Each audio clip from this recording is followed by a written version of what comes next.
Et tout l'été, on accueille chaque matin un invité dans la parole au terrain. Et aujourd'hui, nous accueillons quelqu'un qui a été beaucoup sur le terrain ces derniers jours. C'est Jean-René Etchegaray, maire de Bayonne. Bonjour, monsieur le maire. Bonjour. Bonjour monsieur le maire et un grand merci d'être avec nous ce matin sur Sud Radio puisque la soirée encore a été animée hier bien sûr pour vous et puis pour l'ensemble des participants aux fêtes de Bayonne. Nous allons revenir sur l'aspect festif dans un instant, mais d'abord quelques mots sur ce policier affecté à la sécurité des fêtes de Bayonne et qui s'est donné la mort avant sa prise de service. J'imagine que c'est un drame qui vous a profondément marqué, affecté, Jean-René Etchegaray. Évidemment, on a effectivement appris la mort de ce policier. C'est un CRS qui appartient à l'une des 4 compagnies affectées comme chaque année aux fêtes de Bayonne et qui effectivement s'est donné la mort sur le camp où effectivement cette compagnie était posée, c'est-à-dire à Anglette. Et donc ce suicide s'est passé effectivement pendant les fêtes de Bayonne. Rien ne permet de dire que ceci est en relation directe avec les fêtes, mais sans doute en relation avec ce que visent actuellement les policiers en France et en particulier les CRS. Bien sûr, effectivement. J'aimerais avoir, si c'est possible, aussi des nouvelles. Je ne sais pas si vous en avez de cet homme d'une quarantaine d'années qui a été agressé. Il était dans le coma. La police a lancé un appel à témoins pour essayer de retrouver ses agresseurs. Quelles nouvelles pouvez-vous nous donner de cet homme ? Alors j'ai eu hier le frère de cet homme qui a été lâchement et sauvagement agressé la première nuit des fêtes, c'est-à-dire mercredi soir, alors même qu'il rentrait chez lui et qu'il constatait qu'un certain nombre de vestiaires urinaient sur sa porte d'entrée.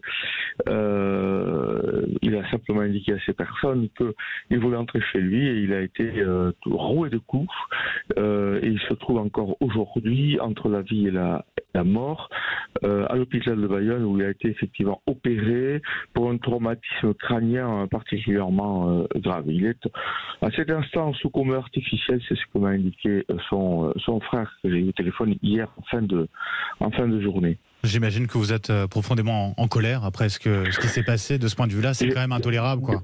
Je suis très en colère car ça jette évidemment des lumières particulièrement sombres sur nos fêtes qui sont par d'autres aspects effectivement des fêtes très positives. Mais là, nous avons affaire à 3 personnes alors contre lesquelles un appel à témoins, vous l'avez dit, a été lancé par la police. À cet instant, nous n'en savons pas davantage. Bien sûr qu'on essaie de faire fonctionner toutes les caméras que nous avons en centre-ville, il y en a beaucoup. Malheureusement, les images sont floues, en tout cas elles ne renseignent pas, et c'est la raison pour laquelle effectivement cet appel à témoins a été lancé. On connaît en tout cas la difficulté d'assurer la sécurité sur des événements qui rassemblent autant de monde. Vous-même, vous y êtes très vigilant, je le sais, monsieur le maire. Qu'avez-vous mis en place justement ces dernières années pour répondre à cet enjeu qui est capital, on le sait ? Bien sûr. Écoutez, nous avons mis des moyens considérables pour assurer la sécurité de nos fêtes et sans doute que nous y parvenons, mais malheureusement à la marge, il y a des drames de cette nature et nous avons aussi à regretter quelques agressions sexuelles pendant ces fêtes. Bien sûr, on fera le point de tout cela certainement dans la journée et dans les jours qui viennent, puisque des plaintes peuvent toujours être déposées dans les jours qui suivent. Donc on fera, comme chaque année, le bilan de nos fêtes, et bien évidemment en regrettant chaque fois les agressions qui peuvent intervenir. Il faut bien sûr voir ces agressions à l'aune, ou tout au moins à la lumière, ou en tenant compte du nombre de personnes qui effectivement nous ont rejoints pendant ces fêtes. Sans doute, et les chiffres ne sont pas encore donnés, mais entre 1 200 000 et 1 400 000 personnes. Et il faut l'imaginer que ceci se passe pendant 5 jours et que malgré les précautions que nous prenons, parce que nous avons près de 300 CRS pendant ces fêtes de Bayonne, nous avons 600 agents de la sécurité privée, nous avons des centaines de membres de la protection civile, de la Croix-Rouge, qui sillonnent la ville de jour et de nuit, en particulier de nuit.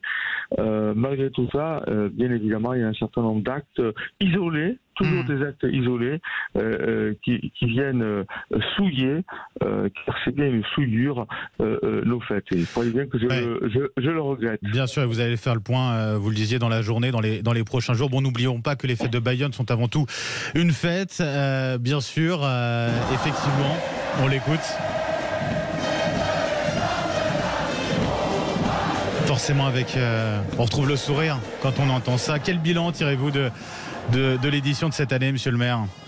Mais écoutez, bilan, c'est d'abord une fréquentation accrue de nos fêtes. Nous avons eu une ouverture des fêtes le mercredi complètement inédite en termes de nombre de personnes accueillies.